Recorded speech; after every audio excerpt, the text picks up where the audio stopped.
The StreamYard camera is not reversed correctly, so it's very hard to get my body parts in frame. I can't raise one eyebrow by itself. All right. Here we are. Hello, Hi, YouTube. Happy 2023. Hello, the tubes. Yep. Oh, wait. It is actually... New Year, who dis? Right. It's January 22nd, 2023, and welcome to episode 263 of the Retrocomputing Roundtable. Here's Here is a podcast about retro computer news, nostalgia, collecting, New Year's, old tech, and all that kind of fun stuff. I'm Paul Hagstrom, near Boston.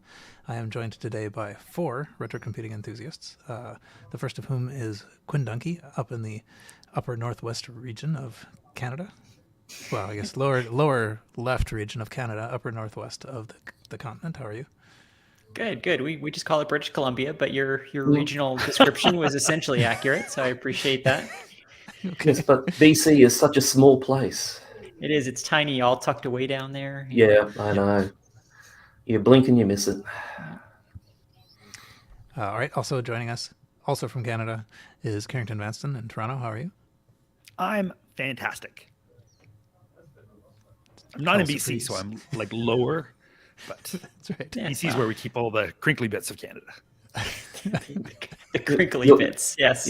Yeah. You're somewhat easterly, but not very all the way easterly. Right. Yep. Also joining us is Earl Evans in Portland. How are you? Hi, I'm doing well. I'm actually near Portland. I'm not technically in Portland. Well, but you're we're all Canada. near Portland. Yeah, relatively speaking. If you're thinking about Saturn. We're right. Yeah, almost in Canada. What are we even doing? I think we're introducing also Michael Mulhern in Sydney. How are you? Yes. Which is very near Saturn. And just outside Portland. Again, from Saturn. Yeah, just got to make sure you take the big bridge to get to Sydney from Portland. The small bridge will just get you to Canada. Yeah. So 2023 is off to a wonderful start. Very on topic, very well focused. Nobody's talked about the weather, but that's okay. Oh, it's cold. Well, I don't know. I haven't seen what the weather's like. It was dark time when I got up and drove into work to do worky things, and haven't looked out a window since. So I'm assuming I have weather. It's very large outside. Yes. Herb in the chat says, "Happy Year of the Rabbit." That's always good. Yep, it's my year again. Oh, are you a rabbit person? I think I'm monkey. Yeah. No comment. I don't know what I am. Surprise. So we have we've been kind of going through the years, sort of corresponding to our episode numbers, and this would be the one for 1963. I didn't really look too hard into 1963 though. Yeah. Did anyone else? I looked, but there wasn't much. A lot of people took time off, it seems. Yeah. The first Everything had already been invented. There was nothing new to do. Computing was done. Yeah. It wasn't until 64 that they got inspired again, but 63 was a holiday. Okay. But that's all right, because we have another topic that we can raise here, which is that you may recall that at the end of 2022, we lost Cyberears. Cyberears went away. Faster Lab hosting. Very careless of us. But we appreciate their having they were hosted our fantastic. Audio. but they are no longer around, and so our audio is now on a different service, Libsyn, and we had to move everything. We also moved our website too, so we are... I'm saying we a lot there for the guy who did all the actual work. Yeah. But thank you for including us. So yes, in for a penny, in for a pound. rcrpodcast.com is now on basically a default WordPress template, but huzzah! It does what you need, So one aspect of that though is that this is also partly Libsyn. Oh yeah, well this is all the titles are jokes. This refers to the postcard from I'm looking at the title and it says 60 years between Bell 103 and today, ! Space internet. And all of those are inside jokes for episode 2. Gotta listen to the show. That's right. So there was, where was it? There was a postcard from IBM. Is it still here? I think it may have been sold, but at any rate, it had typed on it the, yeah, here it is. This is being written on an IBM selector tomorrow. It was a typewriter today. So that was what the joke was based on. Anyway, but so Libsyn requires secure connection, which is Cyberears never did. So you have to have HTTPS instead of HTTP. And that caused a minor amount of consternation among people who were actually listening to the show on their old computers and no longer could reach it. So that's kind of the topic that I thought would be worth talking about today, is kind of like, how can our retro computers connect anymore, and what kinds of things are out there. I don't have much of a plan here, but that's what led me to think about it. So we have rcrpodcast.com now lives here. We also did one other thing, which I think might start the discussion, which is that we also have a Gopher server at Gopher, rcrpodcast.com, which does not require secured connections. So anyway, who wants to start? Hooray for Gopher! With regard to, connecting to the internet with older computers, I feel like the answer is the same as it always is for these types of problems, which is that you put a better computer in your computer. And there are a lot of solutions involving using Raspberry Pis to do all the heavy lifting, and then just essentially acting as a server to the retro computer to strip off, it handles the SSL, and it handles, the JavaScript and the CSS and everything else, and then just serves the retro computer some sort of very lo-fi HTML 1.0 thing that it can handle. So that's seems to be where we're headed. And then the nice thing about that solution is that as the web continues to get bigger and more expensive and more ridiculous with layers of JavaScript, you can just continue to upgrade the Raspberry Pi, and it will just continue to keep your retro computer going. That's all an easy thing to say. I have not done any of that, so I don't know how difficult that all is. I'm assuming quite. I think bridge hardware is always going to be a thing for us in the retro computing community if we want to let the old computers communicate. Like, I'm just looking right next to me here is my K-Pro, and it's connected up via serial to a little device called I think it's a Y modem 232. It's a really neat little thing with a OLED display, small little postage stamp sized color screen on it.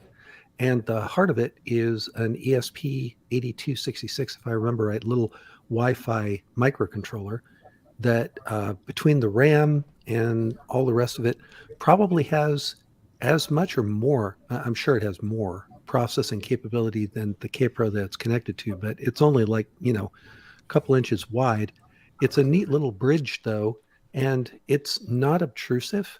And the way that the K-Pro connects is very similar to the way it did it in the day, even with the AT commands from the old Hayes modems. But the reality is that I have to use a more powerful device to allow the less powerful device to communicate. And that's just going to be a thing. And I think that's been a thing for a very long time. And I'm not sure needs to be, thought of as cheating. Because, when you think of it, even back in the day, if you were communicating with something like CompuServe or whatever, you were talking to bigger, more powerful computers with your little computer, and that was okay. We didn't have a problem with that. Yeah, that's a good point. I was going to say, any form of getting any computer from the 1970s, early 80s onto the World Wide Web is cheating. They weren't designed to do that. The thing didn't even exist then. So even if we were, like, the idea that an Apple IIe was a couple of years ago, like surfing the web or whatever, it would have been a kludge regardless. So it's just going to be a new kludge. I don't think it's a big deal.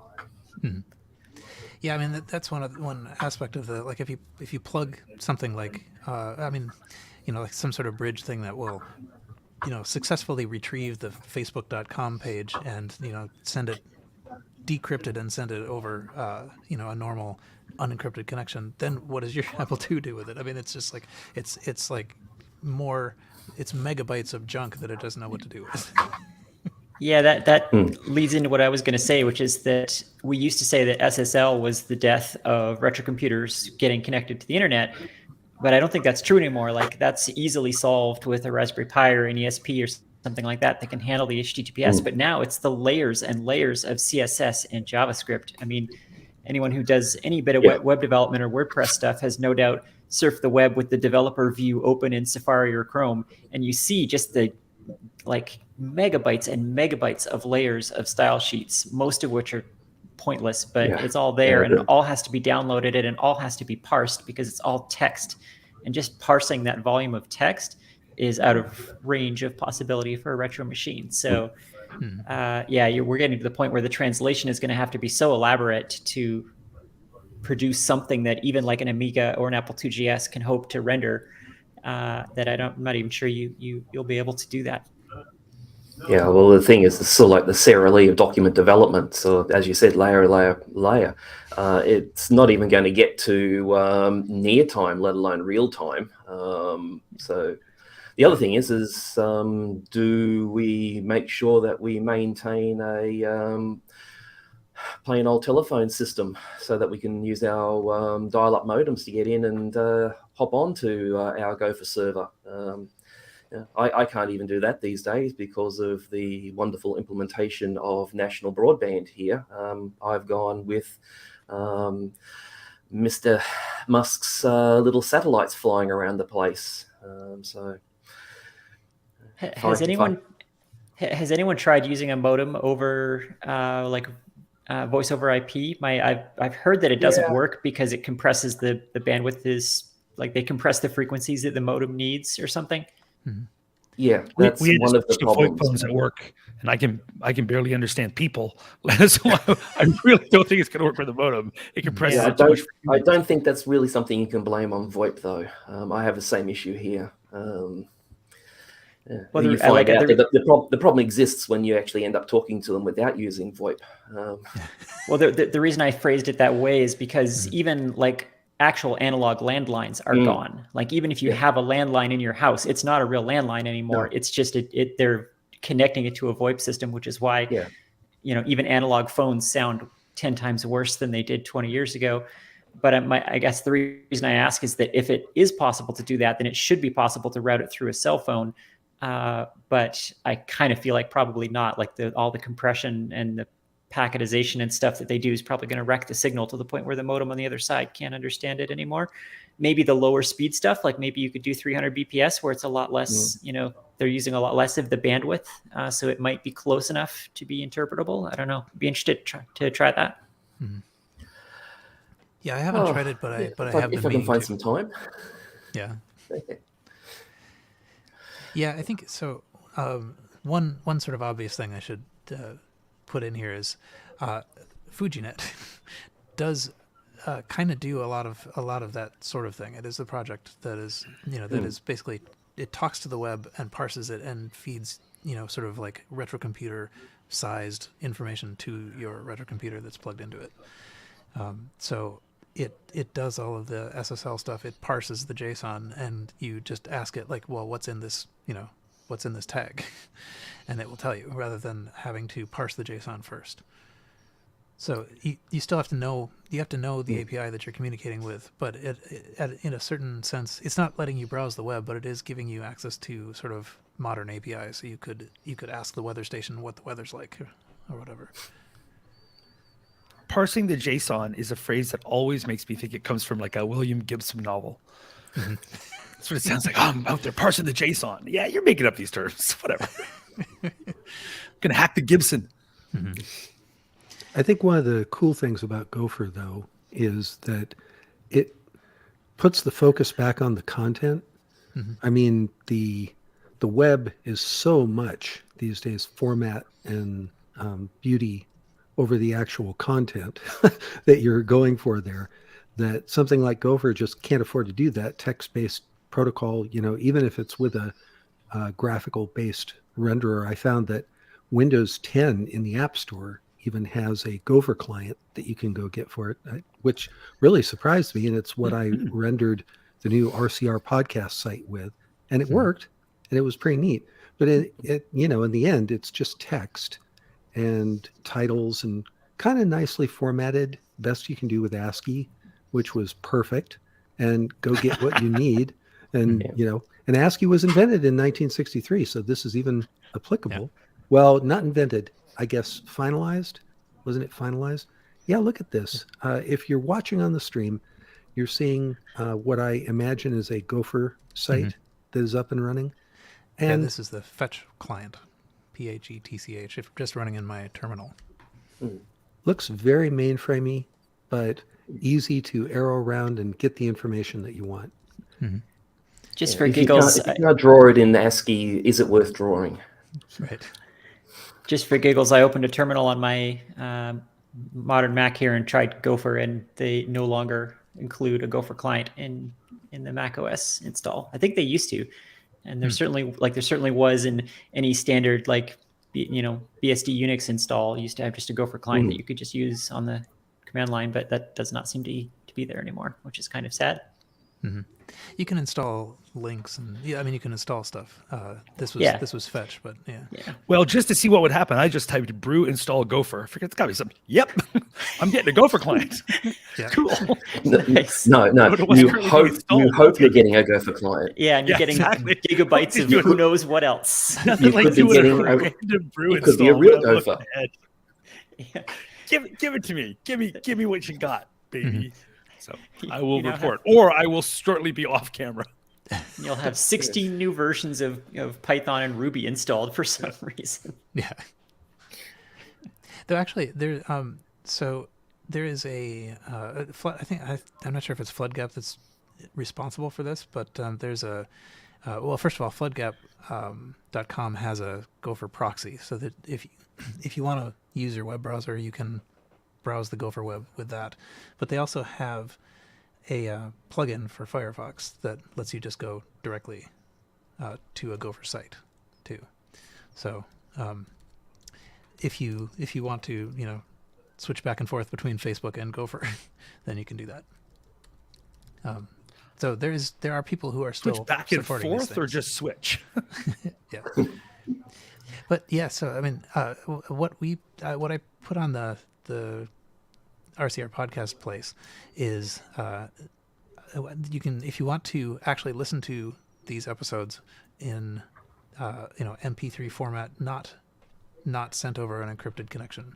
They are all there. I think I don't know. It was a while ago that I did this, and also the episodes in A2 stream format are a couple of them are here, but that's where they will be in the future as well. Shouldn't they be encoded as MP33.3? Yeah, MP45s. But anyway, yes. What else? I feel like I can hold up my I actually managed to get a little FujiNet device for the Apple II. Plugs in the back of the 2C Plus I have here, and I was able to boot into Total Replay really quite quickly. Started it up, and within 60 seconds I had the flash screen up, and it was all downloaded over the net. And that's basically all I've done with it, but it works and it's cool, and it would be interesting to write a Gopher client for it. I think you could probably do it in not very much space because it handles so much internally. But isn't it cheating, sort of using that kind of connection and technology, but with our broadband connection speeds? Shouldn't it be throttled back to 300 or 1200? Well, the just computer for the real experience can only parse it so fast, but. Right. Well, we'll just increase those loops so that it brings it down to a more unacceptable speed. Yeah, I guess it depends a little bit. If you were the kind of person who enjoyed installing Mac OS 8 on 35 floppies, then maybe this is not for you. Let's see. I think maybe the last operating system I installed off floppies might have been NT351. Mhm. So, That's yeah. probably I several. think, yeah, my Mac OS ones. I think I only ever did from. Actually, no, I did a CD one of floppy disk images. Yep. No, I think that was 7.5 or something like that. I did 351 on floppies when we were touring around getting NT set up for the company I was working for. Out of 27 floppies, I'm not lying, it failed on floppy number 25. Oh no. Well, at least And it it didn't just make you go would all the way not to the- read, wouldn't continue, got to, it's just, what a nightmare. I don't want to think about that. Yeah, but at least it didn't say when you got to 27 to put one back in to do your re-verification that then disk one failed. And then after all that work, even if it did work, you've got Windows, which Yeah. maybe it's better that it failed. You sure it failed? honestly. Yeah. Maybe don't that's know, just I don't- Windows. Or the success condition. Yeah. I've got a Earl, didn't soft you have spot some for kind of Flip. a like nickname or something based on swapping floppies? I did, yes. The European folks, because we got over there and instead of having a CD-ROM, which we were supposed to have, they ordered the wrong thing and they had it on floppy. It did indeed fail on like number 25. And after sitting there the livelong day, swapping these 3.5-inch floppy disks, they nicknamed me Swappy. And that stuck. So from then on, it's coming back. that whole So yes, Paul, thank you for reminding Bringing me that of back up. How do we part of change your name on screen here? the I was going to say, trauma. update Earltron to Swappy. Swappy. I was thinking about that the other day. So, I mean, playing Apple II games on multiple disks, you did a lot of disk swapping, and does anyone remember that you got very, very fast at that? Like, I remember being able to swap them it was just muscle memory how fast you could do it, and it was just blinding. And I remember being annoyed going to the 2GS and the Mac that had a power inject and eject on the floppy because you had to wait for that. Like, it was slower than you could do it with your wrist. So yeah, that used to annoy me. What did you prefer doing? Swapping between two physical disks or flipping one disk? I was better with swapping single-sided disks. That's a good question. Because Yeah, you could do that two-handed. yeah. So and then knock the door down. But I think it depends which. Yeah. I think it depends which Apple II you were using, because on the 2C and the laser, I had the laser, the drive was facing sideways. And so it was actually, I think, quicker because it was sort of a sideways wrist action, which was very quick. That made it very quick. I did most of my wizardry on Europluses, so I had the floppy drive in front. So one hand to take out, one hand to put in, and then as you put it in, the thumb smacked the door down. So and then you're off. With the 2C, you could Watch have out, Wordner, here I come. Yeah, you could have the second floppy sitting on top, so it was very quick to swap because you could pull one out, drop it on the desk, and grab the second one off the top and fire it back in.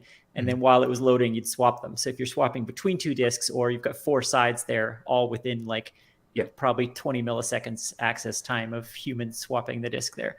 Yeah, it was pretty amazing how fast you could get at that. And it's still faster than point, click, drag, drop those floppy disk images these days.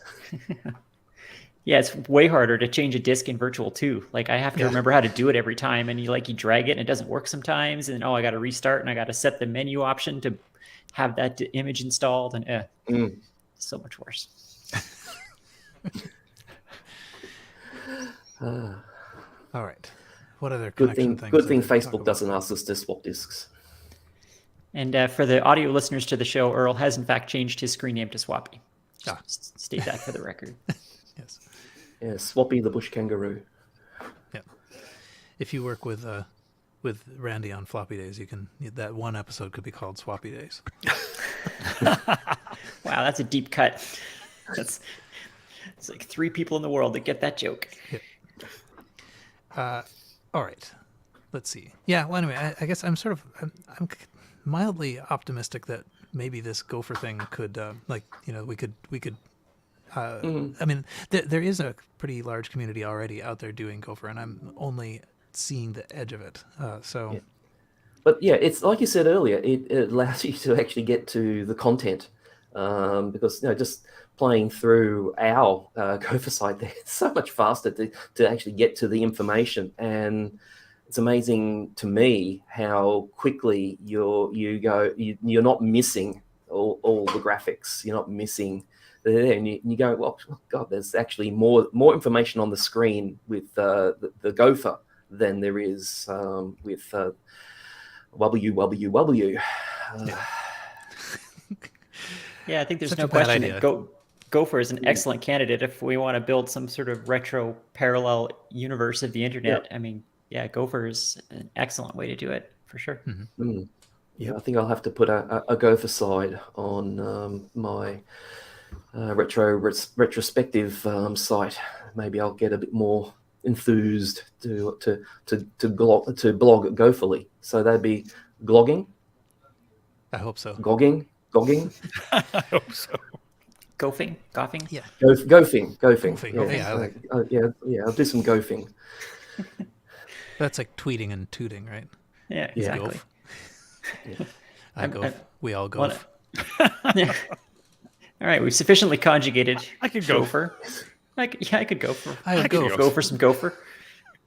I'm assuming that, like many of us, my first experience with the internet was Gopher. Like we had VT100 terminals in university, which is what the first years were allowed to use, and Gopher was all they could handle. So it's the same issue for retro computers. That's what they can handle. So it's a perfect candidate for that. Well, we'll see. So we have, this is sort of the announcement of the Gopher site at rcrpodcast.com. If you happen to check it, you would have seen that it was there. But we'll maybe try to keep stuff going on there and try to keep the lo-fi versions available for people who actually want to listen to it on their. And if the balances tip, then we'll basically sort of like put them onto Gopher only, and then sort of like catch up on the web version. Maybe we can make ASCII renderings of the YouTube stream. StreamYard.ASCII. The burning question that everyone wants answered is: has Carrington's Brew finished installing Gopher yet? My money is on no. And has he been rickrolled instead? Yeah, no, it turns out there isn't a Gopher client you can grab that way. Oh, what did it install? You'll see, that's the question. So I was like, okay, what are you doing, Gopher? He's been rickrolled in ASCII. Because I just did this. I just started the same thing, and it's installing something. So it's installing, we'll see how far you get. And then it wants me to say, how about gperf? I'm like, that's a totally different thing. What are you doing? Mark in the chat says that Gopher weblogs are called flogs. So there you go. Definitely not flogging it. I'm not flogging it. No. Mixed feelings about that particular portmanteau. Yeah, it does seem like it's some form of self-punishment to publish by Gopher, but yeah, I guess it's poetic in that sense. Okay, so we will continue if developments happen on our Gopher site, or we have other retro connection ideas. We will bring those back up, but we are attempting to contain this in time. We will see how well that works. So maybe I'll move to the feedback, unless anyone has a further thing they want to say. They do not. Okay. Gopher feedback is spelled with a PH. Yeah, I hope so. Gopher feedback. Flognot, yes. Flognot, what you can do for your country? Whatever. Yeah. I don't know. How does that go? Well, it's your country. Don't ask us. Is it? Congratulations. Yeah. So we got there's a couple things that people pointed out. I will bring those up on the stream here. Stop, present, go. So I some of these could have been, I suppose, just topics of their own, but nevertheless they are feedback. So Retro Recipes has quite recently published, 8 days ago as we record, this century's first 100% new Commodore 64. This was, Tony sent this to us by email. Earl, did you see this? You might have. I did watch this video. It was very interesting. New keycaps, new case, new guts, most of the chips replaced by modern counterparts. A couple of the chips didn't have a replacement, but he used another board. And I don't want to spoil everything about the video in case people want to see it, but he used something else toward the end to get around that issue as well. I mean, the bottom line is that the old hardware is failing, and so many modern replacements based on FPGAs or yeah, exactly, or other modern replacements for these chips that you can't get anymore have come about, that now people are having the idea, why not just make a whole brand new thing with all replacement chips, replacement SID, replacement video chip, replacement RAM, and you actually can, and it's pretty fun. And it's not really an emulator in the sense that it's using the same essential circuitry of a Commodore 64, and in the same way, it's just using a modern chip that is a functional like, as opposed to it's not something, in other words, like the Mister, which is although a hardware emulation, doing a complete thing in an FPGA. This is actual individual chips connected up to each other, acting like the old chips, and so you can make a brand new Commodore 64. Are there any compatibility issues with it? Well, I don't know about the end product that Retro Recipes, that Parafractic made in this video. He didn't really go into that. I know that with the individual chips, there can be things that are more or less compatible depending on how edge case it is, the software that you're running. Like, people will say that the SID functional likes don't sound exactly like a SID. So if you have a very trained ear and you know exactly what a SID chip sounds like, and you're listening to one of the modern replacements for it, you probably could tell that it's not exactly a SID, but close enough. Yeah, well, I'll still use my CDs over my LPs, but I know where they're coming. But yeah, it's great to see a new implementation of this. Just on an individual chip level here in Australia, on one of our email list groups, there's been discussions on availability, or lack of availability, and pricing of various chips, and sort of getting the nearest functional equivalent and then making an adapter. So the new stuff is normally SMD, so you can make some kind of adapter to plug it in place. You've got issues with voltage and whatnot. What can it handle? But yeah, it's got to that stage where we can't even get multiple old machines to have them do organ donor job into one working machine, because the stuff, as you said, the stuff is failing. It's not available. If it's available, it's frightfully expensive, and you're also open to cloning fake clones of those chips, more so these days. So yeah, I think it's a great little exercise, and if I was to get a Commodore, that's probably the way I'd go. Preferably someone else to make it. I've got too many projects unmade. That brings up my question, which is he selling these as a kit, or like, what about the PCB? Did he buy that from someone, or was this just like a proof of concept, like, hey, look, you can actually go buy all the parts to do this now? It was the latter. Okay. He put it together with from various sources. Okay, cool. But once it's done, someone else can then run with it. Does he have like, yeah, there you go. I was going to ask if he has like all the parts listed somewhere, like a shopping list, if you wanted to try this yourself. And yeah, it looks like there it is. That's cool. Yeah. So it's kind of like an assembly and demo video, but you could do it yourself. Though I sort of sympathize with the idea of, I might rather have someone else do it for me. I mean, I think the main board that he was using is a new one that has just come out, and I can't remember the maker of this new, but it's pretty freshly available, and the main board itself has some of the features of the Commodore 64 integrated on it. Oh. There you go, the Evo 64. Okay, so that was maybe the last piece that was needed to make this possible. Some pieces of the 64 functionality are integrated onto the main board, some are not. And so you do have to complete it with other components. The interesting thing about this particular main board is there's even going to be a hand-tuned vacuum tube option for the SID amplifier on this, believe it or not. I would love to see one of those things in action. I have to admit, I kind of love that. It's ridiculous, but I sort of love it. Very steampunk sort of thing. But I want to make fun of it, but I literally just ordered a vacuum tube preamp for my turntable, so I don't get to make fun of hipsters anymore because I am now an insufferable hipster also. There was a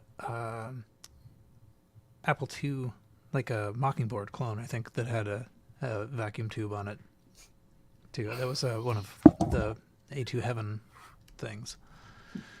But anyway, yeah, interesting. And it seems like it's more likely this newly fabricated Commodore 64 is more likely to keep working. That's true. Okay, the Mockingbird T is the one, T the for tube. Mockingbird with the tube amp. Is there a picture? How does it fit onto the PCB? Because that goes inside an Apple II, right? Yeah. For some reason, it's a very small picture, but you can sort of see it. Right? There's two little tubes there. Okay. Okay. Oh, wow. Those are tiny tubes. Wow. More fun, it was a big one. It just melted a hole right through the top, and that's. I was expecting the kind of tubes from the old radiogram days. Right. Yeah. As in you'd have to warm up your Mockingbird before you turned on your Apple II. Yeah.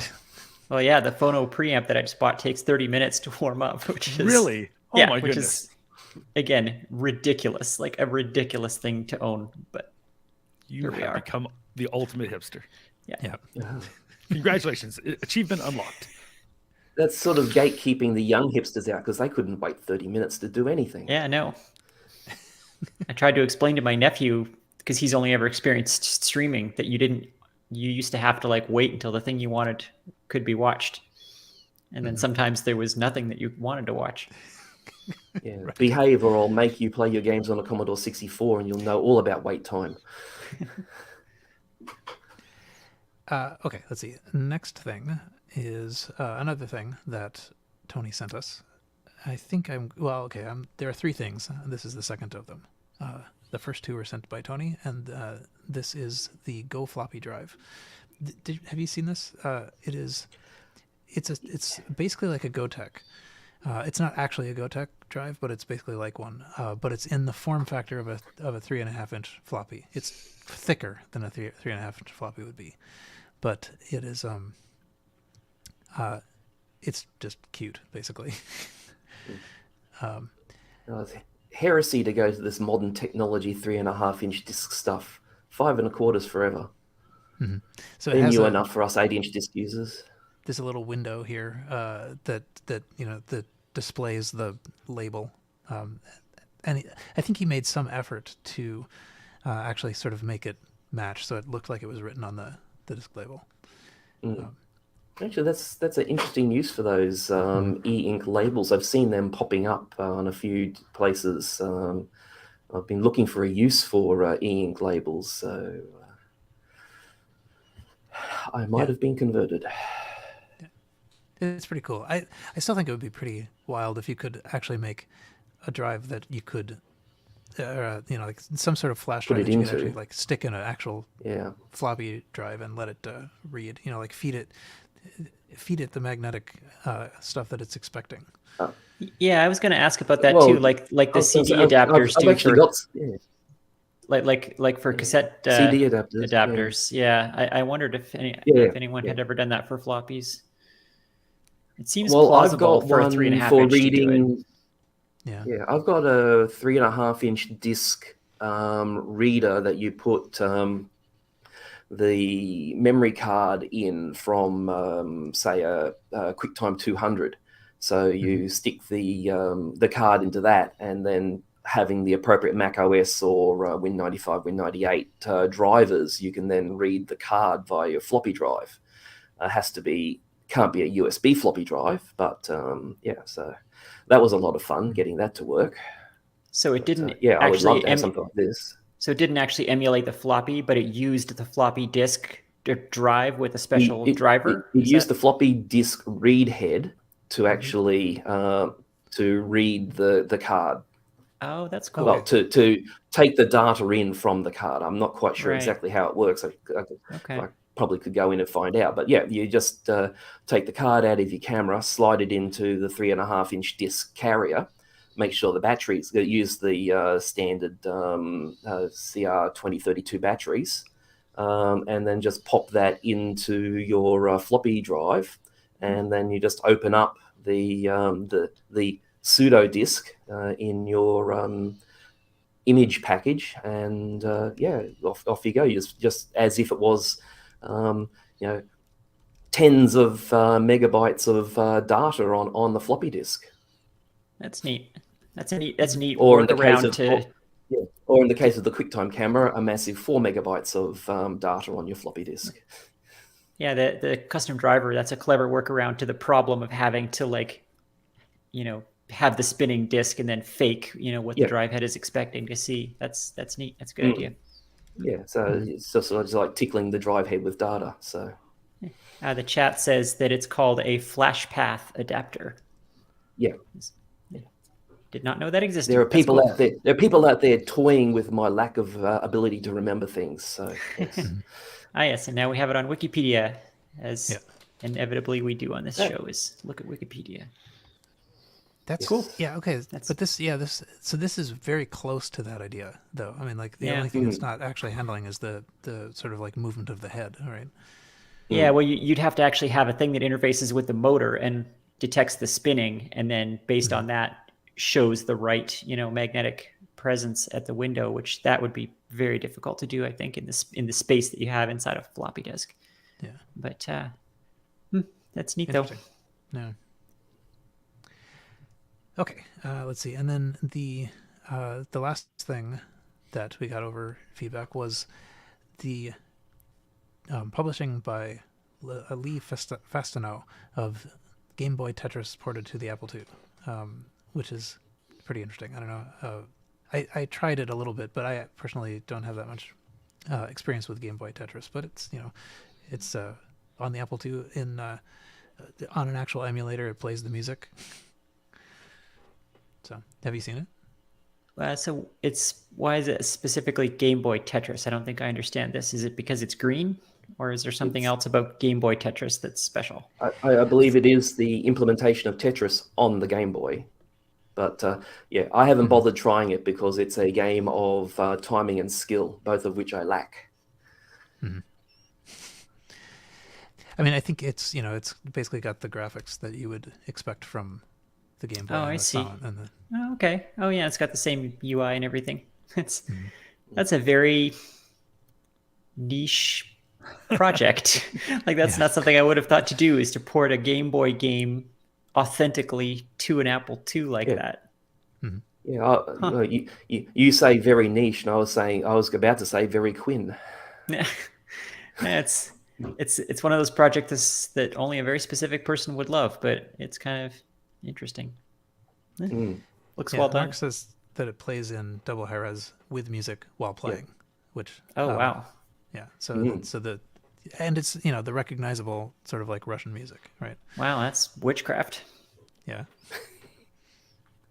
Agreed. I'm just having enough fun with double high res, let alone getting it to have music at the same time. I'm color me impressed. Mm-hmm. All right. Perhaps we can leave that now and move to our items of interest and news. Carrington has the first one, and it comes from TikTok. TikTok is the best. There's nothing wrong with open it up on every app and give it access to everything you can. Leave your cameras on all the times, kids. This I found really interesting. It's we're going to link to the Ars Technica article about it, so you don't have to go over to TikTok to hear about it. But Chuck E. Cheese is still using floppy disks. apparently. And so if you're interested in the animatronics at Chuck E. Cheese, and this is a kind of cool story. So how the little animatronic displays work, apparently, is with a floppy disk. So there's a bunch of commands on the floppy disk that tells it, hey, move the right arm, move the head, whatever. And those are still sent, like this person right now, and we're showing on screen, is loading up the 2023 update for animatronics. And that's how it still works. And you'll see above him, there's two drive bays open. Those are for DVDs. So the DVDs are to display video and play music kind of behind the animatronic characters. But the movements themselves are programmed and sent on 3.5-inch floppy disks to this day. So when a Chuck E. Cheese gets a new dance routine or whatever, they receive a floppy disk, they go in the back, they put it in, and that programs the computer, and that's how this runs. And I find it delightful. So this person on screen was saying how this is their last update. And it's not because Chuck E. Cheese is moving to a system that doesn't require floppy disks. It's that they're getting rid of the animatronics. They are ride or die for floppy disks. And the only way to get rid of them is to get rid of your animatronics completely. And I say, awesome. Very cool. So it's just so rare I see any can you say modern with Chuck E. Cheese? We'll say modern. Sure, like modern. Why not? Modern. Any modern company still using 3.5-inch floppies like on a regular basis. And so they are. So this is a little behind the scenes Chuck E. Cheese action. I don't have any nostalgia for Chuck E. Cheese. I think I went once in my life. It wasn't a big deal for me, but I think some people like it. And if you like animatronic stuff, then here, you get a little view here of how it works. I thought that was neat. I thought Chuck E. Cheese went out of business. It still exists. Apparently. Things exist in other places. I don't know if there's Chuck E. Cheese still here in Toronto, perhaps. I was pretty sure at least the national chain went under. Brew install Chucky. Yeah, maybe there's it's a doll with a knife. Maybe there's some regional version of the chain still existing or something, but I was pretty sure that they shut it down. Huh. Looks like we still got There's Chuck E. one Cheese near here in me. Toronto. There's a couple near me, apparently. I guess I'm mistaken. It's very difficult to watch this video all reversed, and everything's on the monitor coming up and right to left. But the other thing that's kind of cool, while we're sticking with the retro theme here, is that on the table in front of this monitor, it seems like we have a incandescent light bulb and an extender for a telephone. Like a wired telephone connection. Yeah, one of those like male to male junction RJ22 things. Yeah, Jack. Yeah, cool. It's a retro feast for the eyes in this video. Pardon the pun. Never. Excellent. Yeah. Well, I will if I ever do visit the Chuck E. Cheese that is, I believe, near me, then, which is not that likely, but if I do, I will ask to see their discs in the back. You got to be tempted if you're an employee there to take one of those discs home, because you know that these are going to be very straightforward, like unencrypted commands on this floppy, and say like, on the last day of my employment, Chucky's got a new dance. He's going to be he's going to be dabbing, he's going to be doing whatever. Great. That'd be awesome. I'd absolutely want to program one of those. Yeah, put down the knife, Chucky. Put down the knife. All right. Earl, you have the next thing. I do. PC Magazine in December 2022, I guess, decided to stop the publication of their digital version. I didn't even know that they had continued in a digital format. They stopped the print version of the magazine in 2008. I read this, by the way, on Vintage is the New Old. Love that website. Lots of great news. And it just made me wax a little nostalgic for magazines. I mean, the sustainability part of me is happy now that information is digital and we don't have to, waste a ton of paper to get the information out there. And magazines were also always lagging by 2 or 3 months, the actual tech that they were documenting, but we all just knew that was part of it. But I love standing in the bookstore in the old days, or the computer store, wherever you were, that had a bunch of magazines, and browsing what was new. And PC Magazine specifically was, I would say, a medium favorite for me. I think that they were technical enough to be useful. By the same token, they weren't as much of a technical deep dive as something like Byte Magazine or Dr. Dobbs, but that was okay. I mean, if you're interested in the business angle and just the general consumer technology angle of this kind of thing in the 80s and 90s, I think PC Magazine was a good choice. I just put this in the notes because I thought it's one piece of the old experience that I kind of miss. Sometimes I sit around and I just think, it was fun going to the bookstore, thumbing through the magazines, even buying the magazine and seeing all the ads. Even the ads were fun because they were about cool stuff that you wanted to buy or wanted to learn more about, or that kind of thing. So I guess they were around for 40 years, started in 82, and then ended their last digital publication in December of 2022. And apparently the website will stick around, something like a tech news site where you can still go and get articles, but it won't be in the quote unquote magazine format anymore. Mm-hmm.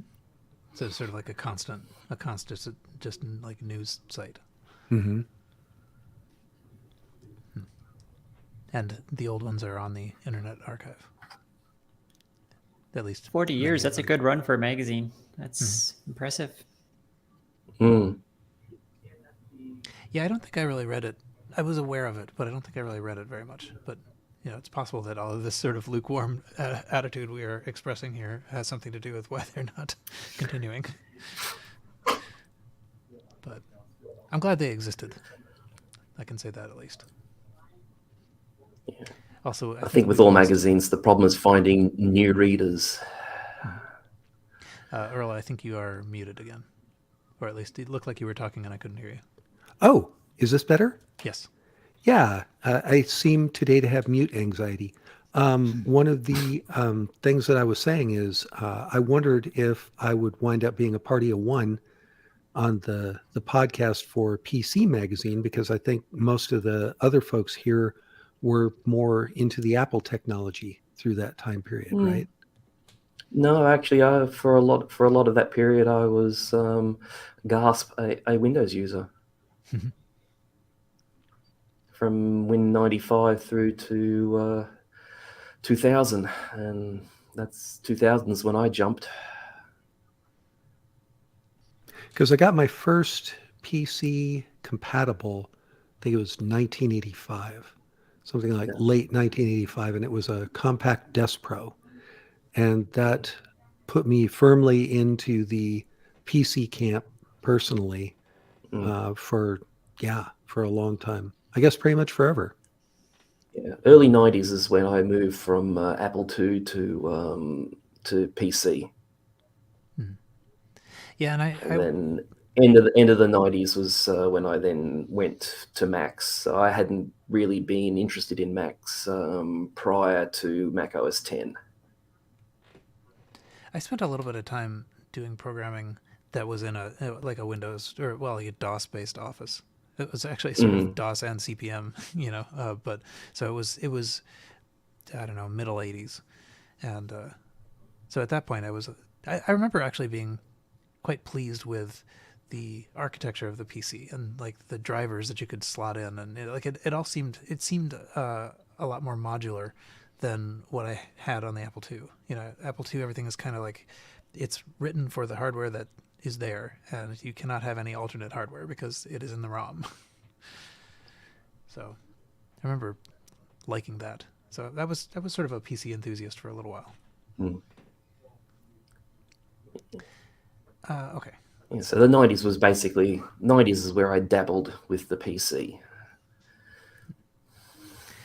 Michael, you have a story I guess you were going to just tell us about. Yes, until I can find a link. Via the CC Talk email list, which I strongly recommend people subscribe to, there was a story of recovering a broken floppy disk. So I'll just switch over here. So basically, there was a gentleman, David Vini, who was wrongly convicted of rape in '97. And he sought a new trial, and the state Maryland found there were irregularities in the prosecution.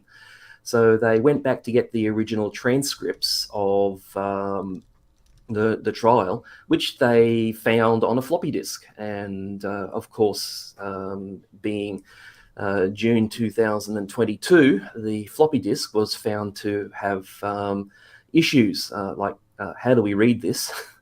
There wasn't a simple case of it being a PC. It was actually a floppy disk that had been written to from a DEC PDP-11 using RX-11 operating system.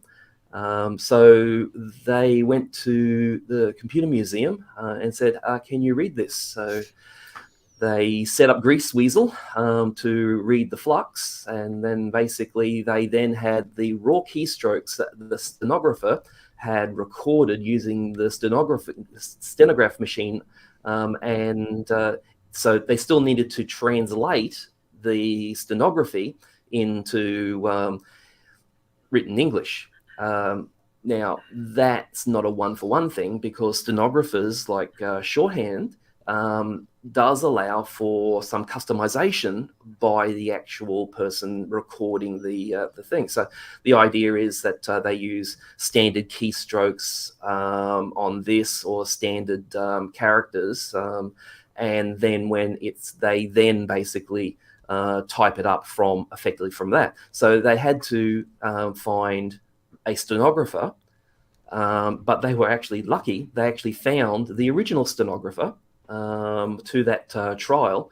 So with the text file of the recording, they were able to then create a text readable version of the court transcript, which then basically showed that of the irregularities, so which then allowed him to have a retrial, which then found him innocent, and it was then overturned.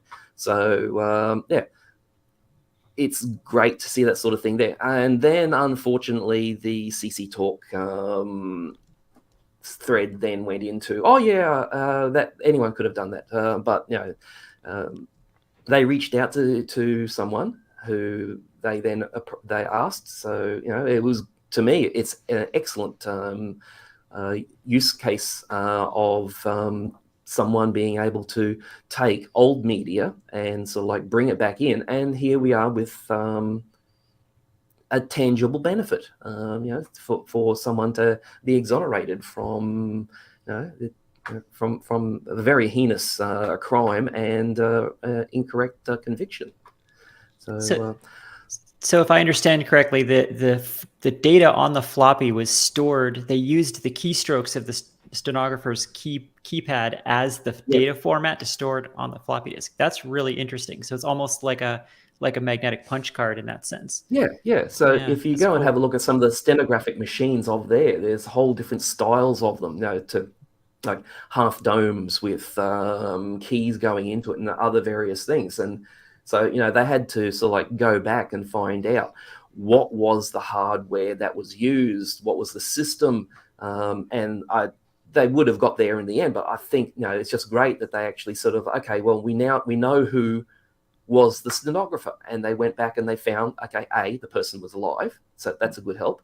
And then, they basically got together and recreated it. Now, for this here, they're recreating a court record. So I suppose there were sort of like different things on that. So I'm waiting to sort of see a flux reading of floppy disk being used and presented in evidence at a trial. So like, what is going to be the chain of custody, or what however they want to sort of like do that. So like reading that off there. So how do you sort of like get through and present that as a true and authentic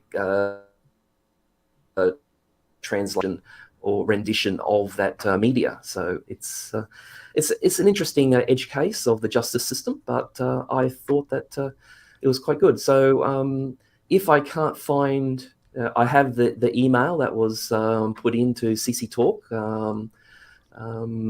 I'm going to try and find out if that's available as a blog or a news article at the museum. and make the link available. And if it isn't, then ask them if I can possibly maybe host it on my blog site. But it made great reading. So if anyone has been just brushing through their CC Talk emails, just go into your email package and just do CC Talk Flux, and you'll probably find it pretty much at the top. Makes great reading. And the follow-on conversation of all other 80-something responses to the original email are very entertaining.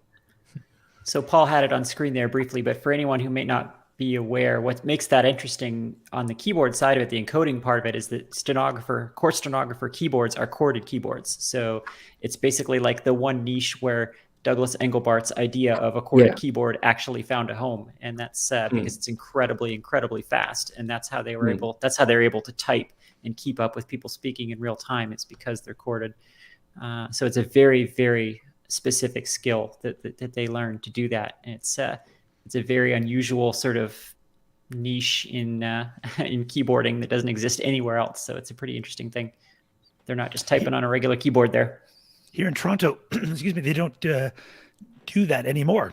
I don't know if it's an all Canada thing or whatever, but this is how it used to be done. But I have a friend of mine who is a court transcriber. So how it works now in provincial courts anyway is everything's just recorded, and then the recording is sent with a secure thing to a person who listens to it and transcribes the thing and types it out using a foot pedal speed thing. She's got like this whole setup. So you have a foot pedal that speeds up and slows down and can reverse the recording and then types it all out. And so that's how it's done nowadays.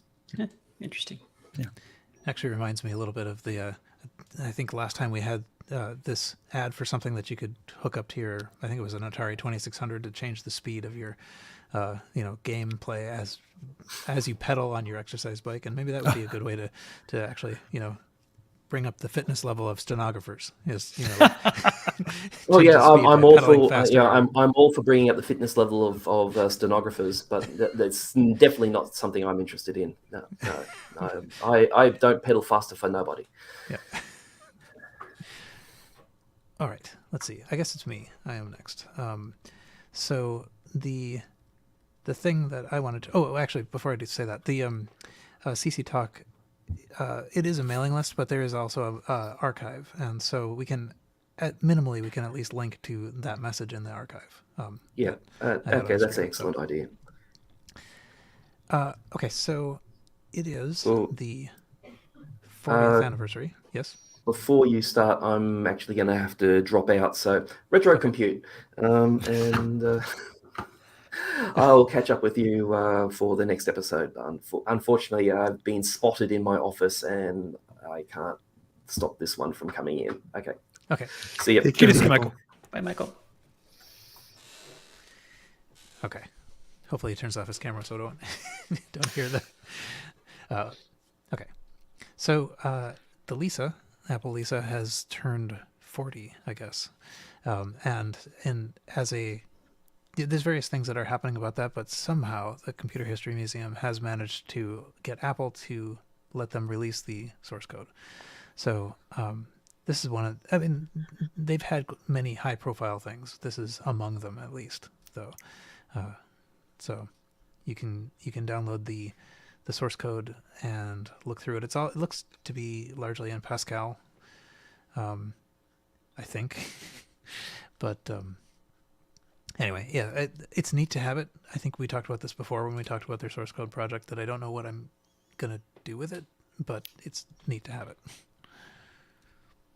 So, and they also, they have nice sort of write-up about the history of it at the CHM. And let's see, there's an event coming up at the end of this month that's sort of celebrating the history of the Lisa. So, and maybe another thing that's worth pointing out or reminding everybody about is that our founder is working on a documentary, David Grealish's Before Macintosh, the Apple Lisa, which is, I think, just about out. They're shooting for early 2023 to actually play that. So looking forward to that. Maybe we'll have him come back and talk about it when it actually finishes up. After he's slept for 3 weeks or whatever it is. Anyway, yeah. Anyone have anything interesting they want to look for in the Lisa source code? Not particularly. Yeah.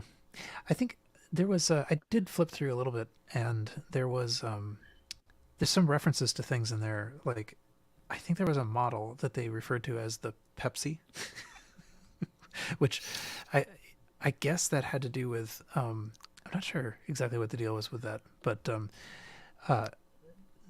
there's Pepsi tests.txt has, some programs for the Pepsi version. I think it was maybe a prototype name for the Lisa 210 or something like that. But it was kind of a funny name. I'm assuming that's a reference to John Scully having been the CEO of Pepsi prior to. Right, that's what I'm assuming too. Yeah. I wondered if this is a passive-aggressive programmers making fun of the boss kind of thing, that they named a bunch of stuff Pepsi in the code or something. We should have called it the sugar water. Yeah. Be kind of late, maybe. I mean, I just saw that he became CEO of Apple in April of '83.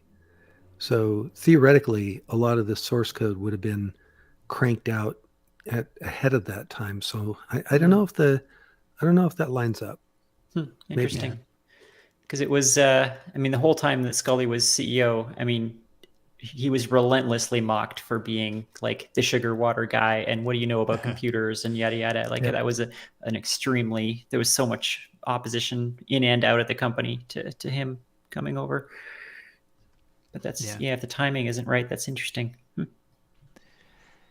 But yeah, there's a ton of stuff here, and I don't know actually to what extent you can make a compile. I assume people have tried. Michael in the chat says that it might be in Clascal, a predecessor of Object Pascal. So, which I'd not heard of before. Yeah, me neither. But I could see it being sort of interesting, but I would really have to be I think there would have to be some project I wanted to undertake in order to make it worth learning how all these pieces fit together, because there are many, many, many pieces. But it actually has all the not only the OS but also the applications, like Lisa Draw and all those things. So it seemed like something I read about this indicated, and you'd have to be a Macintosh programmer perhaps from back in the day for this to resonate, but some of the conventions of the source code they recognized as having been carried forward into future versions of what came out for the Mac.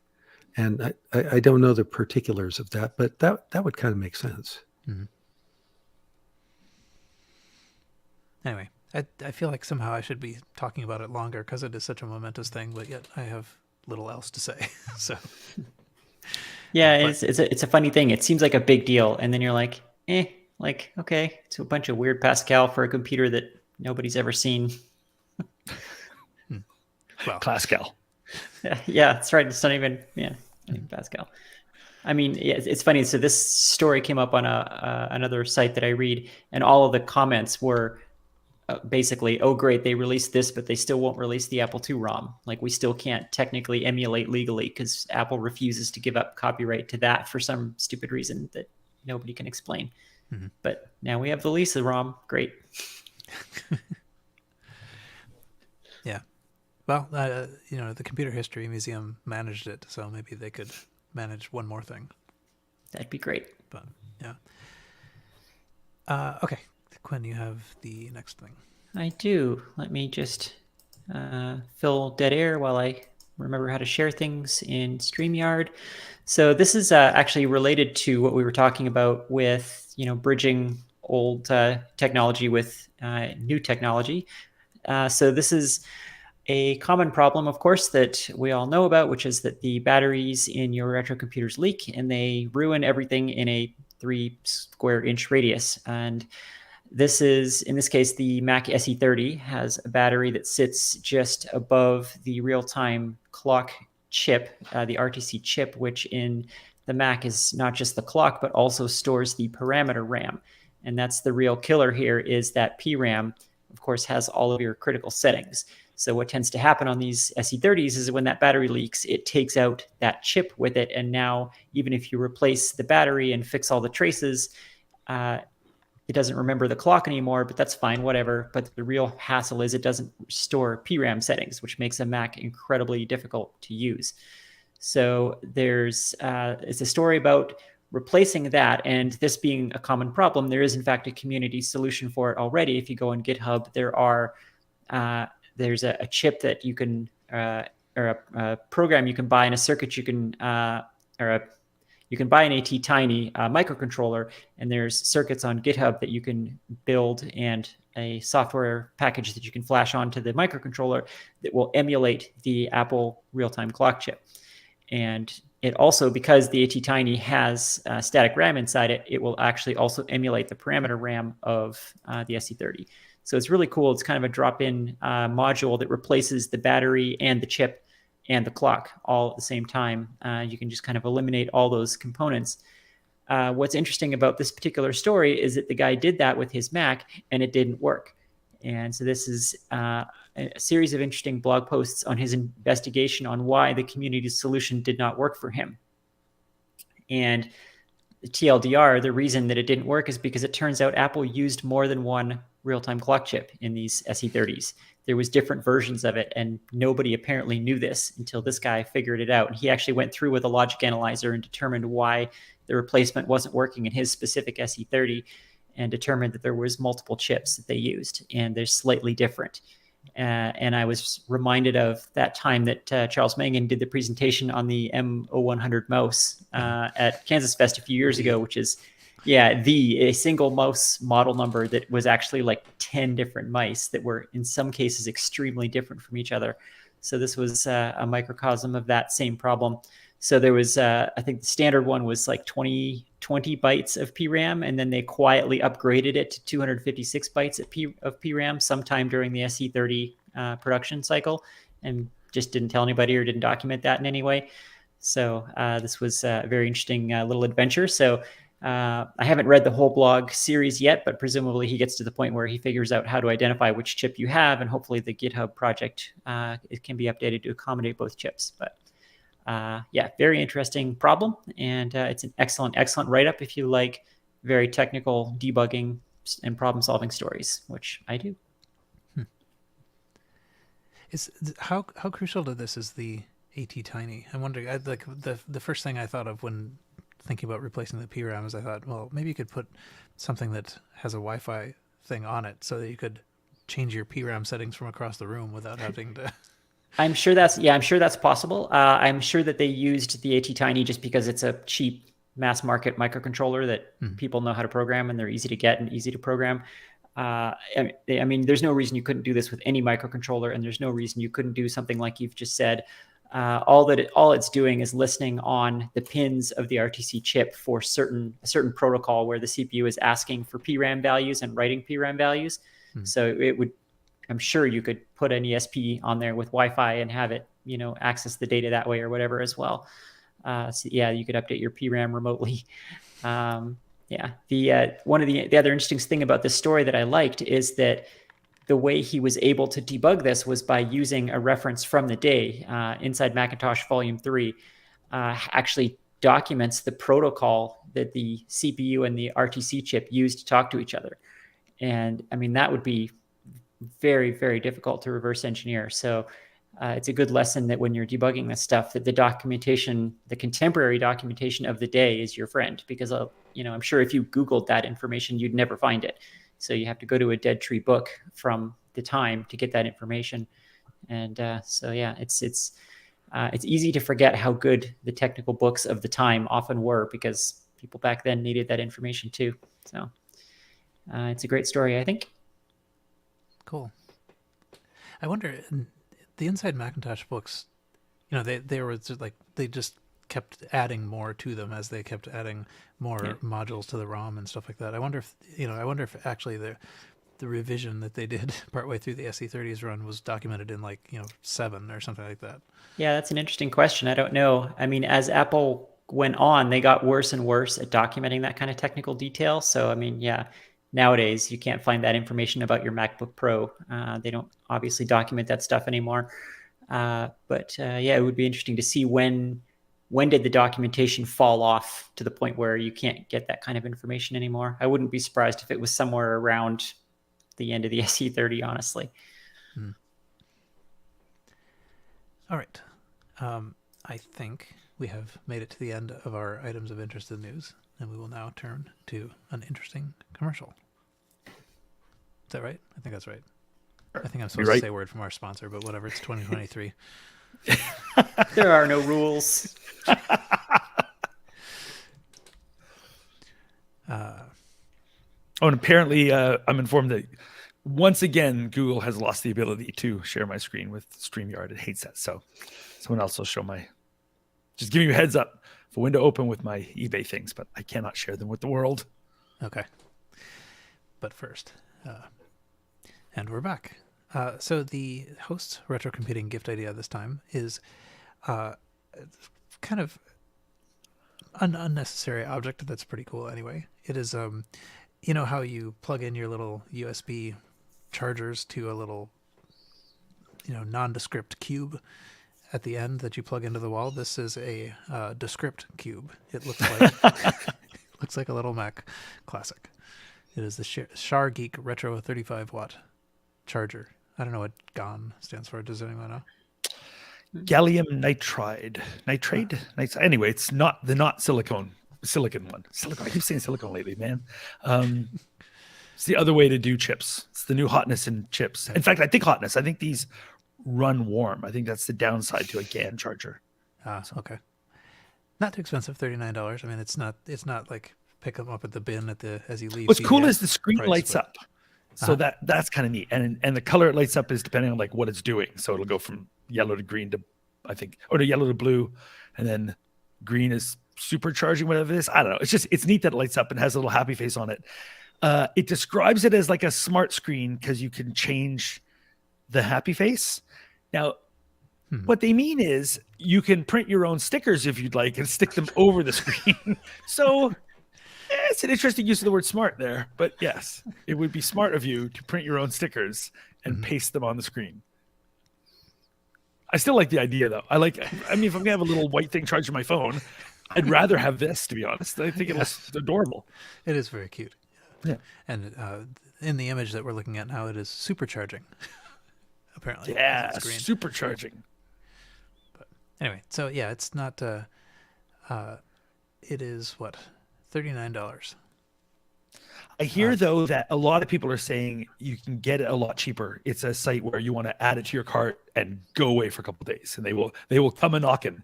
I see you left that. How about another 20% off it? Like, yeah. So they'll make you an offer. If you're not in a hurry, add it to your cart and walk away. Okay, sounds good. I think though they're. I see.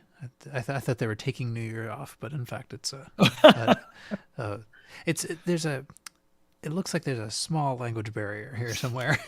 Yeah, a little bit. Looks cool though. Okay, once you're done buying Descript cubes, we can move to Carrington's eBay auctions. Yeah, let's sell some stuff. Okay, let's Paul. see if I can find them. I don't think anything I've picked this week is worth purchasing. I'll give you a heads up, Paul. I'm not going to make a strong attempt. Yeah. No. When you see my choices, you're not pulling out a credit card. Sorry, I'm trying to figure out what I put them on a screen somewhere, and now I have to find them.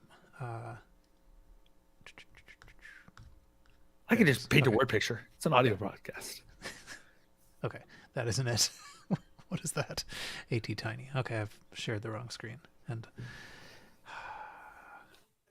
technology makes all of our lives easier. Does it? Okay, there it is. If it was Gopher, we'd be there already. So this is the first one, and it's actually kind of cool. currently bid up to 158. When I had picked it originally, it was very, very inexpensive. A little under 3 hours left to go, and it's a Mac 86, which was an 86 coprocessor card you could stick back in an old toaster-sized Mac, so Mac SE. This was the first thing I had ever been exposed to myself for people that want to run DOS things on a Mac. This was the first one I had ever encountered. We didn't have one at work, but I was working with somebody who had one at their other office. And so this is a little daughter card you can stick in a Mac SE or other things from that period. And gives you I think I'm assuming it's not even a 286. What would this be? Just an 8086, so that you can run Mac stuff. Yeah, it says it's going to emulate a PCXT. So it's kind of cool. Wait, like back then there was not the horsepower to do this well in software. So like the whole idea of a soft PC was laughable on the original Mac SE. But this let you run Mac-DOS, and then it would have a port as well that you could connect a 5.25 inch PC drive, the Apple PC drive, and so that would give you access to other floppies. And so it's cool, and it's sealed. When I first looked at it, it was going for like $30 or something, and I was like, wow, that's cheap for this. Now it's up to $158. So if you really want one, it's not too bad, but getting a little pricey. How does it look? Does it run DOS in a window, or does it take over the screen? Like, how does that part of it work? I don't know. I only got told about how amazing it was back in the day. So it's a thing that I know about because I kept being told, oh, this thing is so cool. I have.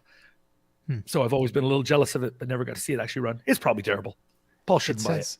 It says operates just like any other Macintosh software application. I wonder if that is meaningful. That doesn't sound good. I mean, does it run in a window? Yeah, like maybe it probably has a host app that knows how to talk to this card and renders it in a window or something. Yeah.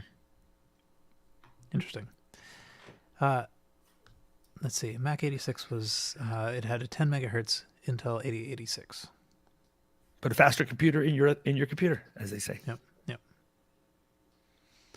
Nice. I think I'll leave that one. Yes. Oh, okay. This next one, you're going to want this, baby. So, we skipped this one. Okay. No, actually, no, I skipped that one. I dropped it. Like that wasn't interesting enough to talk about. I was going to talk about an interesting bundle of Mac stuff. But the Macintosh TV is my next choice. And it's a very exciting Macintosh TV. It's unlike any I've ever seen before. Now, when you look at the thing about the Macintosh TV is it's a black computer. Yeah. That's one of the very exciting things about the Macintosh TV. But if you zoom in on this picture, you'll see it's got an odd sort of shine to it. Yeah. It's because it's covered in black tape. This is not a black computer. So the Macintosh TV was the Mac 500 series form factor, but it was the really cool one in black. This is a computer covered in like black electrical tape. So I adore this. I love the idea someone could buy this and not look at later photos and think, oh, I'm going to grab myself a cool Mac TV. There's a couple of panels from a Mac TV, but if you look at the next photo, so here's the computer not covered in electrical tape. So technically, it does later show you what you're really getting. I think this is fantastic. So Paul, I don't think you've got this in your collection. That's true. That's true. Yes. So if you've got an old Mac 540 or something, and you prefer the look of a Macintosh television, turns out there's a cheaper way to do it. Yeah, which is just completely covered in electrical tape. Except it looks terrible. Yeah. It looks absolutely terrible. It's amazing they didn't even try to paint it or something. They went to electrical tape. Yeah, crazy. And this thing's being sold in Canada, so these are my peeps. This is how we roll. I don't know if you've seen Canadian television, but sometimes we're not the highest quality version of things. So when I think about it, version of Macintosh TV. You could use the same technique to turn an Apple II into one of the Bell & Howell Apple Absolutely. IIs. You could use this technique on a lot of computers. At double the price. Yes. So anyway, this one caught my eye because I'd never seen this before. So it was an absolute original. So that excited me. Is it worth $450 US or so approximately? I don't think so. But all right. So it's different. Next is something I hadn't seen before, and I've been reading about it, and it's neat. So this is the One Per Desk is actually the name of the computer, the ICL One Per Desk. And it's like a Sinclair IQ, whatever it's called, the one that takes the little QL. It's a Sinclair QL. It's a version of one of those, but unfortunately not compatible with the Sinclair QL. And it was released in Australia, New Zealand, and Canada as 3 different names. So we had, I don't remember what it's called here, but this is the One Per Desk, the Australian version. And it's a neat kind of computer. The idea was fascinating. So you've got your Sinclair computer, and somebody looked at desks and said, oh, clearly we're all going to have telephones. We're all going to have like systems that keep track of all of our notes and like the computer stuff we want to do. We also need like a Rolodex, and let's combine it all into one device. And so it's got a handset. You bring your phone jacks into it. So it is your phone. It is your computer. It is your everything. And then they fumbled every single detail.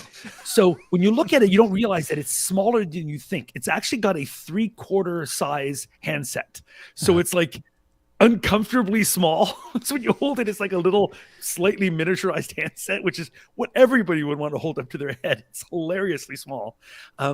They tried to fix those little drives that the Sinclair one used with the continuous tape in them, and they got them to be much more reliable, and in doing so made them completely incompatible with everything other than this computer, which had almost no software released for it. So too bad for you. It's a very cool answering machine in that instead of recording stuff, you can bring up on screen a display of the dictionary words that it knows, and you select them all, and then it says those on the phone. So you can create your outgoing message by choosing things like I am on holiday until July 15th or whatever. And the sound that comes out is actually really, really good. What it can't do is record any messages. So it's just, you can say I am away. I don't care. So it's an answering machine that cannot take messages. Like they just kind of fumbled every single little bit of it, unfortunately. But this is neat. And when these things do come up, they usually are more expensive than this.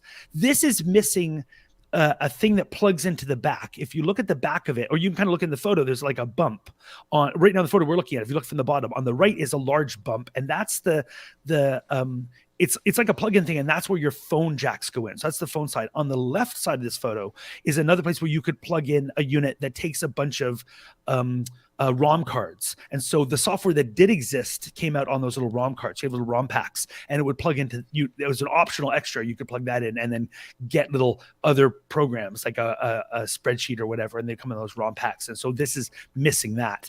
But it's also less than half the cost that these things normally go for. I like the name One Per Desk. I actually like the look of it. I think it's a cool looking device, but too bad about the tiny little handset and the useless programming. And anyway, something I hadn't seen before. So, and I figured Paul didn't have one of those. Oh, here's another. Oh yeah, so that's the Canadian one. The Merlin Tonto. So exact same thing, but that was good. And it turns out there's a band called Merlin Tonto. Who knew? And I like, who would know what that band was named after? So that's the Canadian version of Merlin Tonto, and it was called something else again in New Zealand. All the same computer though. Computer phone. Yeah. Computer phone, which is probably the best name of all of them, because that's actually what the thing is. One Per Desk is probably the worst of them. Right. But it's the One Per Desk. So I had not encountered this before, and it was really fun looking at it. And then I will also have just a link to Teza. Great. We haven't talked about Terry Stewart in a while, but he's got an amazing collection, an amazing YouTube site, and just like an unbelievable collection. He makes videos about the stuff he has and goes in great detail. So if you're interested in this computer, we have a link to a really terrific video that talks about the history of the computer, how it works, shows examples of creating the message, and you can kind of hear the voice. It's actually quite good sounding. So it's just the problem is they came up with this idea and began to make it in 1981. This is a great computer for 1981, but then they put it out at like the end of 1984, beginning 1985. It's like, nope, you waited way too long to put this thing out by then. So it's interesting that it was available in Canada because the Sinclair QL was not. So this was the only way to get a Sinclair QL in Canada. Is get this thing, and then it won't run any Sinclair QL software. Yeah. Or even read any of the devices. Right. The discs. But it's a neat thing, and I hadn't encountered it before. So when I saw it on YouTube or on eBay, I was like, "Oh, this would be a neat item." If you're interested in weird computers, or somebody might have been looking for a different one of these, you got a computer phone, but you're trying to collect them all, then this is the One Per Desk version. Does this also mean that Terry Stewart is making videos again? Because he went on hiatus there for a long time. He stopped. No, this video is from like a decade ago. Oh, okay. Cool. Yeah, I don't think he's posted a video in years, unfortunately. Yeah, that's too bad. Yeah, Yeah, totally those- too bad, because they definitely were very everything good. he has though is a treat. Yeah. Absolutely fantastic. So that's it. That's what I got for you this time. I sold Great. Paul nothing. Oh well, it's okay. My house thanks you. Could I at least get you interested in buying some electrical tape to That's right. jazz up some computers you already have? I will definitely do that. And disk drives. Excellent. You could use beige tape in place of writing, I suppose. Exactly, right? Yeah. Tape. Well, tape is it's like the Windex of a retro computer. Okay, Earl, you have the next thing. Sure. Are you able to bring this one up, Paul? I am indeed. Paul does all the work. So I saw this, and it looked like it was in reasonably good condition with some yellowing. It's an HP 85 computer. The form factor of this computer always really intrigued me. The computer is kind of wide and long and not very tall, a beige sort of color, unless it's yellowed. This one's kind of yellowed. It has an integrated CRT. It has an integrated printer, and it has an integrated tape drive, which you would use for your mass storage. I know suspiciously little about this computer, other than I just always loved the way that it looked. It was one of the computer models that we sold when I worked in computer retail. The one chain that I worked at had these. And trying to learn how to use it always befuddled me. I would sit there and try to type some things in BASIC, and the syntax was just a little off. And I never quite took to how the computer functioned, but I loved how the computer looked. The typewriter style keyboard, which includes the numeric keypad on the right, has a very nice look to it with darker colored function keys and actually some other flavored function keys in the upper right. I think that looks like red and yellow. And the typewriter was very comfortable, as I recall, to type on. So anyway, the price of this, it's going for $249 or make offer, which I thought was fairly reasonable for these when they come up. It also didn't it have a memory upgrade and a ROM drawer in it? Yeah. 16K added memory module. I think these came stock with 16K. So I believe that would boost you up to 32. Now, the person who put in the auction said it's tested to power on and the screen is functioning, but no other testing was done. So there are no pictures that actually show that. So when you turn it on, I don't know actually what it would look like. Would it come up to the basic ROM, or, could there actually be little lurking flaws? Maybe it doesn't quite work right. Don't know, but not a bad price, especially since you could make an offer. Now, it probably won't be cheap to ship, except, well, let me see. For you, it says free local pickup. I didn't think that's what it said for me. Let's see, from Akron, Ohio, but also free 3 to 4 day shipping. Yeah, free standard shipping is what I show here, which would be amazing because these are quite heavy and quite big.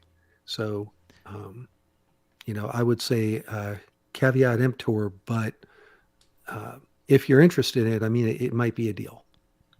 Yeah, I'd be worried that just means they're going to pack it poorly and it's going to arrive in 6 pieces if it's free shipping. But right, and especially with an integrated CRT, it would be a shame if it arrived damaged. So these are fascinating machines. I think I can speak a little bit to why they're so odd. A few episodes ago, my news item was an epic 50-part YouTube series about a guy who repaired one of these. And he found 200 chips in it that had gone bad. There's over 1,000 chips in it. And it's the reason that these are so odd is because, HP just kept making increasingly sophisticated calculators. And they were basically trying to determine, it seems, if you whether or not you can evolve a calculator into a computer. And this was kind of the end of that line. Turns out the answer is no. What you end up with is a very, very complicated calculator that's not quite a computer. And this is kind of where that landed. So I think that's why it feels so strange to use, because it's very much a calculator user paradigm more so than a computer. But yeah, they are neat things. Interesting. Was that Curious Mark? Maybe that sounds familiar. Could have been. Did that video? He loves his HP stuff. Okay, it was like I say, it was like literally a 50-part video series. I watched the whole thing. Every video was an hour long of him going through every chip with a logic analyzer and finding every single bad transistor in it. This thing was really badly damaged. I think he decided that someone had plugged it into a 230 volt outlet or something, and so it blew up. It blew up like 50 random chips out of 1,000, and so he had to figure out which of the 50 were bad, and it was a pretty epic thing. But yeah, these are very interesting machines for sure. Cool. Okay, let's see. So there were two that I'm going to show. One is just comical. I just love the name of this. It is for the Commodore 64. It is the Final Cartridge 3. And this time we mean it. That's right. I don't actually know what it does. I think it. Earl, is this familiar to you as a? Is it like a copy cartridge or something? I know it by name. I don't know much more about that. I've never had one. I don't know exactly what they do. A powerful 64K ROM-based operating system. Okay. And I believe there really was a Final Cartridge and a Final Cartridge 2. This is, in fact, the Final Cartridge 3. Okay. Anyway, the other thing I have is I just thought it was an interesting object that I was not aware of. So it goes with these. Do I not have a picture of one? Yeah, here. The Sharp PC 1500. Is there one in this picture? Here it is. Yes. So it's these calculators you can program, and they have a lot of accessories available. You can get a little dock that you put it in that has cassettes and a printer. And the thing that this auction seems to be primarily about, although it seems also to have the printer. And the printer, if I'm not mistaken, has batteries in it that you want to get out. I mean, like, you wanted to have gotten them out much before now. But it has basically a little touch screen thing. It's I assume you would kind of use this for something like point of sale or something like that. But it is the software board, is what they call it. Makes it sound better than point of sale touchscreen, greasy thing. And they give you a few overlays that you can use. It does kind of look like they're intending maybe for this to be educational. This is kind of a neat thing. I haven't seen something like this before. So for people listening, it's like a grid. It's a resistive touchscreen with a grid on it. And then like the Intellivision controller, you can slide these overlays over top of it that give meaning to each of the squares. And then presumably you can just get the coordinates of each button as they're pushed in software. Yeah. That's actually kind of a clever idea. So yeah, you could use it for educational stuff or for games or for point of sale or anything where you need a big grid of special purpose buttons. I don't think it's a display, so I think right. Yeah, no, it's just a resistive touch layer, but not a display. Yeah. And you got one of those. You would probably write things maybe on the paper, on the template underneath. Yeah, you could probably put a sheet of paper over it and it would function just fine, probably. Because it's not capacitive like a modern touchscreen. It would be like the resistive type. Right. Mm-hmm. It's just pressure. That's neat. Yeah, that is neat. I've never seen that. I've seen. So I have 3 of them. Well, no, I don't have any of these. I have a couple of the calculators in the docks, but so I feel like I've been in the environment where I might have come across this, and I yet never have. So it must be sort of uncommon. Mm-hmm. this idea seems too good for this computer. Like, Yeah. why doesn't this peripheral exist for, like, PCs or something, where, like, maybe it could have actually been used in a point of sale or some other useful environment. Like, it's a good idea. It's just, why did they make it for this computer? Yeah. It is in Australia. It is coming out of Giveston, Australia. Maybe that, in fact, maybe that's why I haven't seen it, is maybe it wasn't in this market. Maybe it was only in Australia and Japan or something. But anyway, I thought it was interesting. And I didn't say what it was, but it was 40 Australian dollars, which translates to approximately 28 US dollars, and I don't know how many Canadian dollars.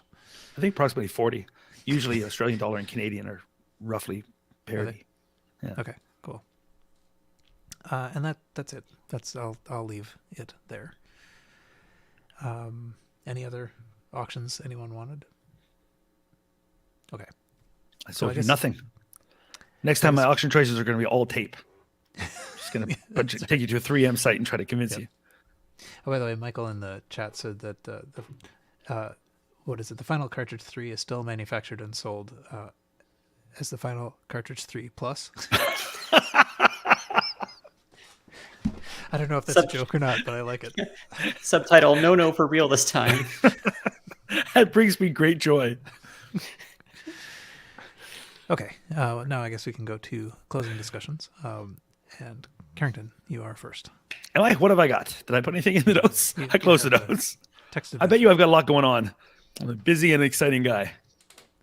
The dorm text adventure. Oh, yes. I've got that here. So I've been working on a text adventure. I've talked about it before in Punion form. And I finally have a release candidate, which is I've been doing this thing for K. And I actually have a copy of the release thing, which is exciting. It's not actually a thing that's going to be sold, but I know people in printing, so I've had them create me some production copies. So I want to have one. So it's called Dorm.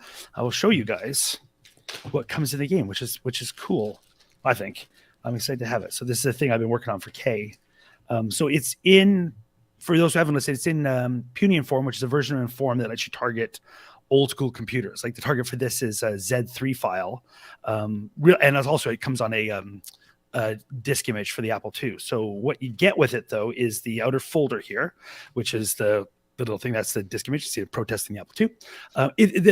The game takes place at a thing that is essentially Kansas Fest. It's called the 8-bit assembly, but you're going to Kansas Fest in this. And then there's protesters and there's magic and things that might eat you. And so then on the back talks about the game, and it's for software for your Apple II and lesser computers. And then the inside is just the instructions and some QR codes to jump to hints and things if you need them. And then the MIT license. And the stuff you get in the package, you get a bookmark, because there's a bookmark in the game. So it's a useful tool in the game. You get 3, these are the feelies. You get 3 postcards. It takes place in maybe Kansas or maybe Missouri. Nobody in it can really be sure. So it's greetings from Kansas or maybe Missouri. So it's first postcard. You get the 8-bit assembly postcard itself. The best 2 or 3 or sometimes 5-ish day in event in retrocomputing come for the Apple II computers, stay for the Apple II computers. And then my favorite one, you get a Yak Memory Systems card, which is a takeoff on Elephant Memory Systems. But the discs in the game are Yak Memory Systems, and the slogan is "Holds a Grudge." So instead of never forgets, you get the 8-bit assembly welcome letter that tells you a bit about the event you're going to. You get the event guide. So this is the thing that folds out and is the main thing that kind of tells you about what you're going to be doing, the contests and door decorating and all the stuff you do at Kansas Fest. It's all ripped off completely for this game.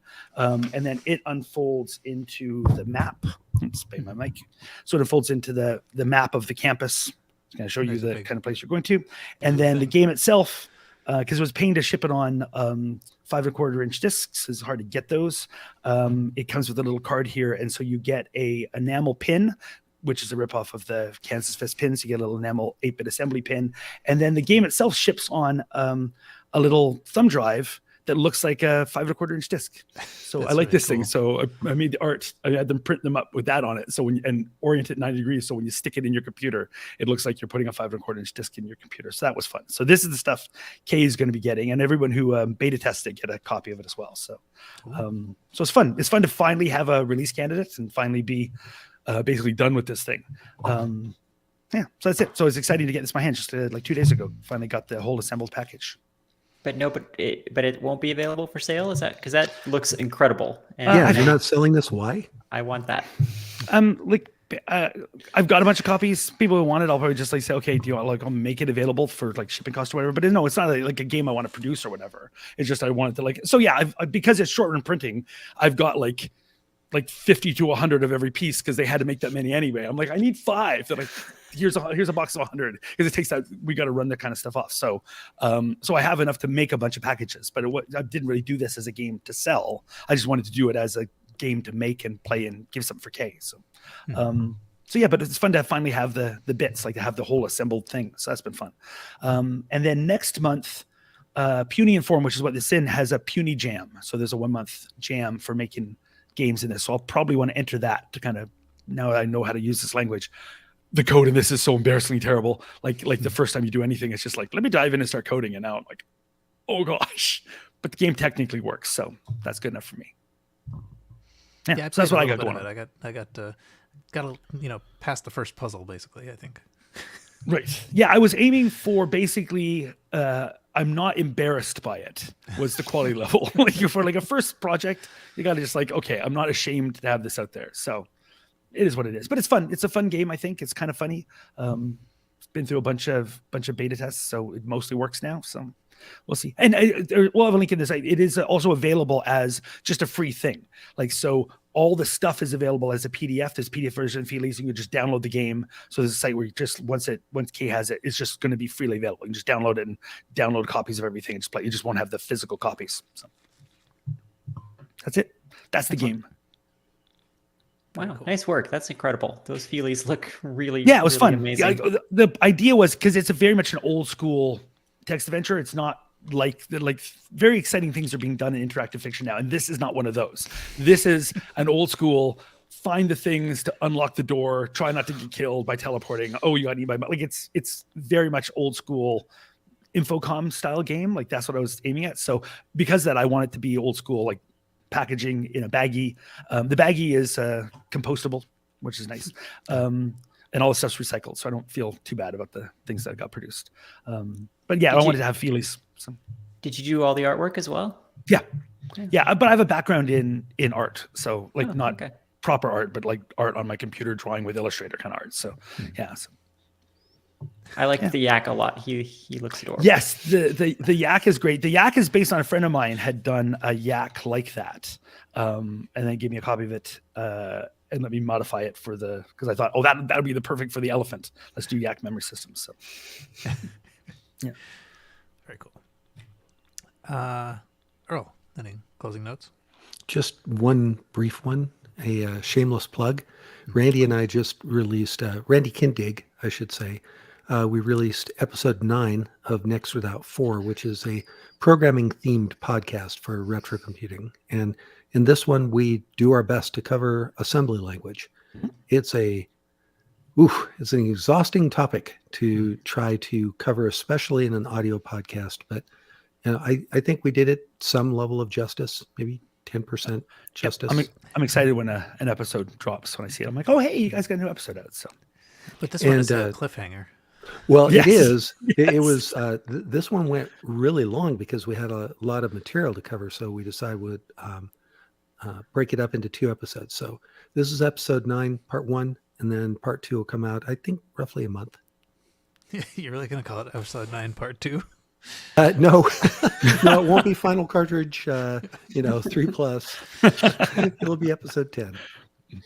I think actually in long before I was part of this podcast, there like somewhere around episode 4 or 7 or something like that, there are a couple of this is episode 7, part 1 and part 2, and in fact they're separate things. I think maybe the concept was they only got recorded every month or something. I don't know. If you probably have no memory of this, but I don't. Earl and I were both on the first show. Do you remember? Was it supposed to be a monthly thing?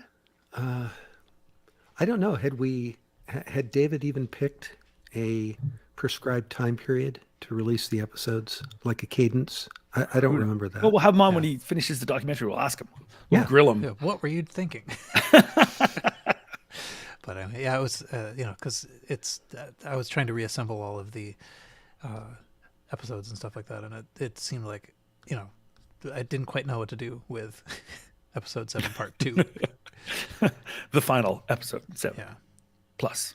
I'd like to thank you both, though, for the smooth transition to Libsyn. I got both the RCR and the Next Without 4 new episodes seamlessly, and I didn't get a new copy of every old episode like always seems to happen when podcasts touch anything. So both transitions went perfectly as far as I can tell. Yeah, Cool. the exact same for me. It was just like seamless. Hey, like, you're just over on the new thing. So Yeah, I think very there well was done, a guys. duplicate of 1, but I mean, Yeah, that is RCR pretty good. Yeah, RCR duplicated 1 episode, but yeah, that's still the best podcast transition in history. Like even the pros get that wrong. Like This American Life has done it wrong like 6 times, and Yeah.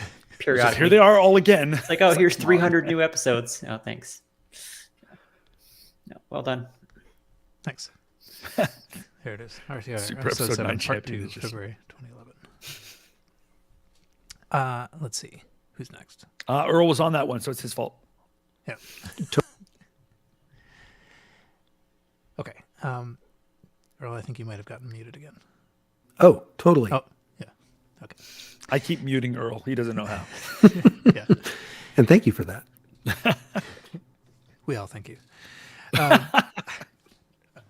Just kidding, of course. So I guess this is me, and my closing notes are, I don't know. So I already held up the FujiNet, the mini FujiNet that I got, and so I will play around with that. That's about it. I don't know. Most of what I've spent time doing between the last recording and now was getting the transitions that we were just talking about happening. So, but it's been fun hearing though from people who were listening on unencrypted connections when those connections went away. I mean, so sorry that they had to write to us to complain, but Did they send you letters written in longhand? dear sir, but Cursive. yeah. Yes, or possibly faxed. However, though, I mean, it actually led to setting up the Gopher space and having making sure that it's available. So I think I would like to continue to do that and try to figure out a way that I can actually like listen on the GS or whatever. So yeah. Quinn, closing thoughts. Yeah, I wish I had more exciting retro news. I did succeed in rearranging my office, so there's more space in here now. So I'm starting to get the itch to go get all of my retro computers from my dad's basement and bring them over here. Now that I have the ability to do that. Weirdly, I'm actually possibly most excited about the Commodore that I know is in that pile. That is weird. I know, right? About, 15 years ago, I inherited a Commodore 64 and a huge pile of floppies from an old school friend who was a Commodore person, and I was always an Apple person. And he wanted it to go to a good home, and so I took it off his hands, and it's been in my basement ever since. I've literally never turned it on, so I don't even know what all's on all those discs or anything. I assume the machine works. I'm sure it does. No reason to believe otherwise, but so it'll be fun to just learn how to use it and go through all those discs and see what all is there. Just not knowing anything about that machine at all, should be a fun little adventure. And I suppose a lot of twiddling my thumbs waiting for the 1541 to do stuff, but that's comes with the territory. You will be waiting for a while. If there's one thing I could suggest, if you don't have one of these already, there's a nice little 3D printed mechanism you can get to clean 5 1/4 inch discs, to actually clean the surface of the disc itself, because sometimes diskettes will come up with mold or other little yuck on the surface, and then they'll gum up the heads of the disk drive when you're trying to use them. And I got one of these things. It's not a trivial amount of work. You take the little thing and you spin it and use maybe some lint-free cloth or something like that with isopropyl and clean the surface. But if you do that, I've been able to get through tons of disks without messing up the heads. So for an old disk collection that you don't know where it's been, maybe not a bad idea to look at the surface before you start in. That's very good advice. Yeah, it's lived in a couple of basements at least, so probably it's been stored in a damp environment. I remember at K-Fest one year we went through a bunch of discs like that. They were all moldy, and we took them all out of the jackets. Like we picked apart the plastic, the black square part, and took the discs out and took them to the sink and washed them, and then dried them and put them back in and glued the seams back on the floppy disk, and that actually worked. It was a bit extreme. I don't know if I would suggest doing that if you don't have to, but that did actually also work as well. Once we all got over our fear of opening the forbidden black envelope and touching the contents, it seemed to work. Well, I guess the advantage of that is if the surface of the disk is moldy, there's a possibility that the internal surface of the floppy disk itself has some yuck on it too. So, yeah, that was part of the worry, is that the mold's just going to get on the felt liner that's in there, the cotton liner. And also we had so many of them to do that it was also just a time thing. Like, turning each one a quarter of an inch at a time and cleaning the window was just, we didn't have time. We had like 50 of them that needed this treatment. So figured we had nothing to lose by just cutting them all open. So we did, but that's good advice. I'll take a close look at them for sure. Is it relatively easy to clean the head in a 1541? Like all the Apple II drives, just they operate with their, when people are doing imaging or whatever, they operate with the lid off and Q-tip and alcohol nearby to wipe down the head. But I don't know how easy it is to get into the 1541. I don't know if I've ever actually done that. It's a single-sided drive. It's probably not too hard for that reason. One of the YouTubers that I watch all of his new videos, Adrian's Digital Basement, he actually has one of the old school cleaning discs that you can put a little bit of alcohol on and then access the disk drive, and it'll run through and kind of clean the head for you.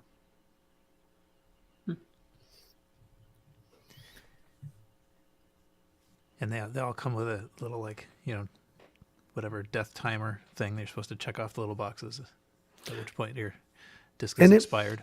It might not work if the head is too dirty.